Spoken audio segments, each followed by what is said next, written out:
আসসালামু আলাইকুম। আজকে একটি কোটি কাটিং ভিডিও আপনাদের সাথে শেয়ার করলাম।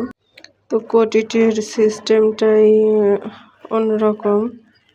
অনেক সুন্দর একটি জামা, যেটি বাচ্চারা গেঞ্জি বা ভেতরে শর্ট জামার সাথে পরতে পারবে। তো প্রথম আপনার যে সামনের পার্টটি পুরোটাই খোলা যাবে, যে উপরে যে ফিতাটা ওটা কিন্তু টিপ বোতাম দিয়ে আটকানো। এখানে বোতাম দিয়েও আটকাইতে পারেন, যার যেটা সুবিধা। আমি এখানে টিপ বোতাম দিয়েছি, আপনারা চাইলে এখানে টিপ বোতামও দিতে পারেন অথবা বোতামও দিতে পারেন। তো এখানে আমি মাজায় বেল্ট বা ফিতার সিস্টেম আছে। তো আমি ফিতাটা এখানে পরিয়ে নেব। তো আপনারা চাইলে এখানে ফিতাও দিতে পারেন, আবার ফিতা নাও দিতে পারেন। তো আজকে এই জামাটি খুব সহজভাবে সিম্পল উপায়ে আপনাদের কাটিং করে দেখিয়েছি। আপনারা যদি ভিডিওটা পুরোটা দেখেন তাইলে বুঝবেন যে জামাটি কত সহজভাবে কাটিং করা যায়। তো আপনারা এখন জামার কাটিং ভিডিওটি দেখে নিন। তো এখানে জামাটি কাটিং করার জন্য প্রথমত এখানে আমার কাপড়টি দুই ভাঁজ দেওয়া আছে। তো এখানে আমি নিচের পার্টটি কাটিং করে নেব।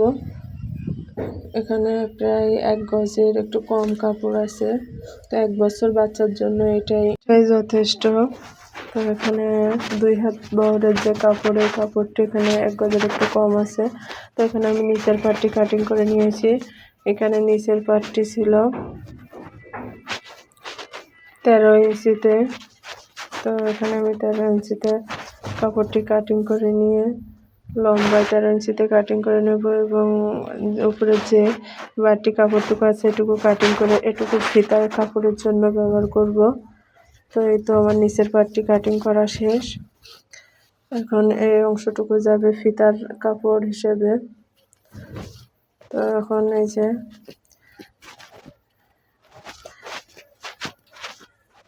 এখন যে বাদ বাকি কাপড়টুকু আছে এটুকু দিয়ে বডির পার্টের অংশ বের হবে, এবং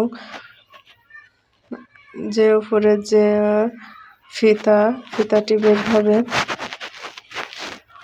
তো এখানে আমার বডির জন্য 4 ভাঁজের কাপড়টি 4 ভাঁজে ভাঁজ দিয়ে নেব। আর উপরের পার্ট যেহেতু 3 ইঞ্চি উপরের ফিতা যাবে, তো সেই 3 ইঞ্চি বাদ দিয়ে এখানে আমার নিচের যে পার্টটি এখানে হবে 5 ইঞ্চি থাকবে, আর উপরের ফিতার মাপ থাকবে 3 ইঞ্চি। আর সেলাইয়ের জন্য এখানে আমি এক্সট্রা নিচ্ছি 1 ইঞ্চি। তো আমার উপরের পার্টের যে কাপড়টুকু এটুকু আসবে 6 ইঞ্চি। তো আমি সেই অনুযায়ী কাটিং দাগ দিয়ে নিচ্ছি, এবং গলার যে অংশটুকু, গলার এই অংশটুকু আসবে আপনার 2.5 ইঞ্চিতে দাগ দিয়ে নিচ্ছি। আর নিচের যে অংশ, নিচের বেল্ট বা ফিতার জন্য এখানে আমি 1.5 ইঞ্চি মতো রেখে তার উপর থেকে মোহরার কাপড়টুকু দাগ দিয়ে নিচ্ছি। দেওয়ার মূলে যে কাপড়টুকু হবে তো এটুকু আমি মার্ক করে এখন কাটিং করে নেব। তো আপনারা একটু ধৈর্য ধরে ভিডিওটি যদি দেখতে থাকেন তো আশা করি জামাটি কাটিং করতে পারবেন সহজে, এবং সহজ নিয়মে সহজভাবে দেখানোর চেষ্টা করেছি। তো এই তো আমার উপরের পার্টটি কাটিং করা শেষ। এখন যে উপরে যে ফিতার অংশটুকু এখান থেকে আমি বের করে নেব। বাদ বাকি যে কাপড়টুকু আছে এখান থেকে আমি উপরের ফিতার অংশটুকু বের করে নেব। তো আমি এখানে ফিতার কাপড়টি কাটিং করে নেব।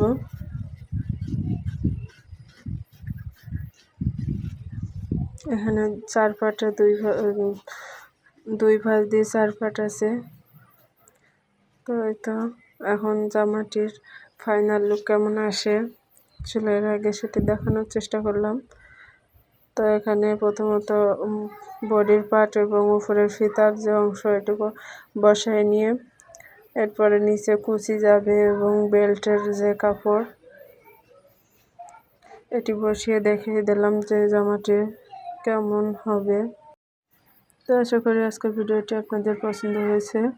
তো ভিডিওটি যদি ভালো লাগে লাইক কমেন্ট শেয়ার করবেন এবং আমার চ্যানেলটি সাবস্ক্রাইব করবেন, যাতে নিত্য নতুন ভিডিও ছাড়ার সাথে সাথে আপনারা দেখতে পান। তো পাশে থাকবেন। ধন্যবাদ।